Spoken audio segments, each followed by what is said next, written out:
Alright, man. Let's do an Armand Hammer tier list. I was thinking about waiting for the new album, but to be honest with you, I don't know when it's gonna come out, and I just kind of wanted to get this video out real nice and short. So yeah, let's just get into it. I included basically everything they have, honestly. I'm aware there's a compilation album. I basically just learned about that right now before I start recording. Yeah, whatever. I'll throw this aside. Maybe I'll listen to it some other time. But yeah, let's just get into the ranking, man. Starting us off at the bottom, it is the mixtape they dropped before Race Music. I don't remember the name of it. This thing isn't great, man. It's kind of boring, I'll be honest with you. It's just some pretty boring material from Armand Hammer. The production isn't great, and they kind of sound like A$AP Rock. I'm gonna be honest with you. I don't know. I'm just not a big fan of their voices on here. I'm not a big fan of the production. It's a little boring too, and it's pretty forgettable. I don't know why I'd listen to this over basically every other project they've made. It's fine, I guess. It's quality, but it's not something I return to. It's whatever, I guess. It's a light to decent 5 for me. It's whatever. Staying in D tier above the mixtape, it is Race Music. This one's just pretty bloated. It's pretty inconsistent. It ranges from being repetitive and annoying to good but kind of boring. Just some pretty standard stuff here. I feel like early Armand Hammer just suffers from being pretty boring and kind of samey sounding, and that's what they do on here. As I said, this album is a little long too and starts pretty inconsistent. It does pick up near the end though, I guess. It's quality though. It's a decent listen, I will say. It's a light 6. Then above that, I think these albums are on the same level. But at the bottom of C tier, I'll throw Rome. I remember this one being a longer listen from Armand Hammer. It's kind of like Race Music in the sense that some of the production does get really repetitive and annoying, but most of it is pretty standard, just good Armand Hammer music, you know? It's nothing crazy. I don't know why I'd listen to this over their best work. It's a good album, though. I'll say that. It's a light to decent 7 for me. Above it, though, it is furtive movements. It's basically on the same level of Rome. I just put it above it because it's a short listen. It starts pretty good but ends pretty weak with I can't hammer this home enough. But I feel like when Armand Hammer is at their worst, they're just kind of doing pretty standard, pretty generic, abstract hip hop, and that's kind of what they do on the later tracks on here.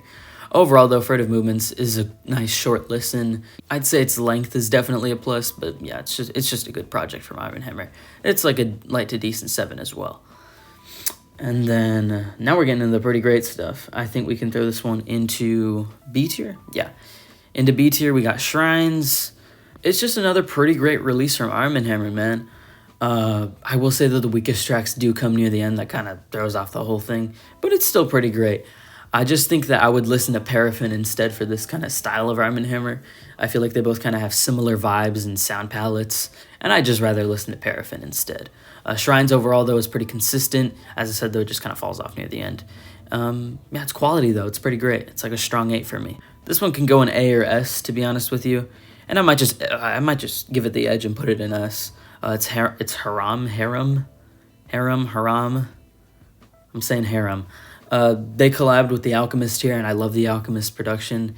He's in his abstract hip-hop bag on here, and Billy and Ulysses really flow over these beats. The vibes on here are immaculate. I love the chill kind of, but I like the dark kind of chill atmosphere that's here. It's really enjoyable, really fun album. It's just, you just throw it on and kind of get consumed into its really dark. It's just got that weird dark but relaxing atmosphere that I really enjoy. It's just another amazing Armand Hammer project, man. I love this one. And then above that, honestly, this can go above or under her Harem, but it's We Buy Diabetic Test Strips. I'll put it above. This one took a while to click with me, to be honest with you. I thought it was pretty boring on first listen, but I talked about it in the 2023 tier list, where I said that on re-listen, it really grew on me. I love how hazy this album is. I could almost classify this as psychedelic. Tracks on here like Landlines just kind of float around you, you know? It's super weird, super experimental, super abstract sounding. But yeah, it's overall an amazing album with no skips. I really like this one, and I think the features are great too, and I love the production on here. It's overall just such a really weird album, man. It's another decent 2 strong 9 for me. As I said, this and Harem kind of go back and forth for me. And then at the top of S tier, it is Paraffin. This is some of my favorite type of production, you know. It's got that dark bounce to it, you know. You throw this on and you kind of have to just like move with it, you know, like, oh, I don't know how to describe it. I feel like an example I can have is like a song like 3 Tears by Danny Brown, where like the beat kind of has this like, ooh, you know, you kind of like sit there and you kind of bob your head to it. That's what this whole album is. It's just this consistent like dark head bobbing like production. Billy and Ulysses are always fire on their albums. It's no surprise that their rapping is pretty great on here. Just the production is amazing. The rapping is amazing. It's overall just accumulation of this just friggin' vibe, man. I love this one. I think it's really consistent, and I think it's Armand Hammer's best as of now. Yeah, there's my Armand Hammer tier list. I think that they're on a run right now with Paraffin, Shrines, Harem, and We Buy Diabetic Test Strips. I think they're going on a complete run of just insane drop after insane drop, and I'm really excited to see what they have next. Yeah, share your rankings in the comments as always. Glad you made it this far in the video, and I hope to see you in the next one, man. I will probably do like a Billy Woods video in the future, but I don't really plan to do that anytime soon. Yeah, thank you for making it this far, and I hope to see you in the next one. Bye.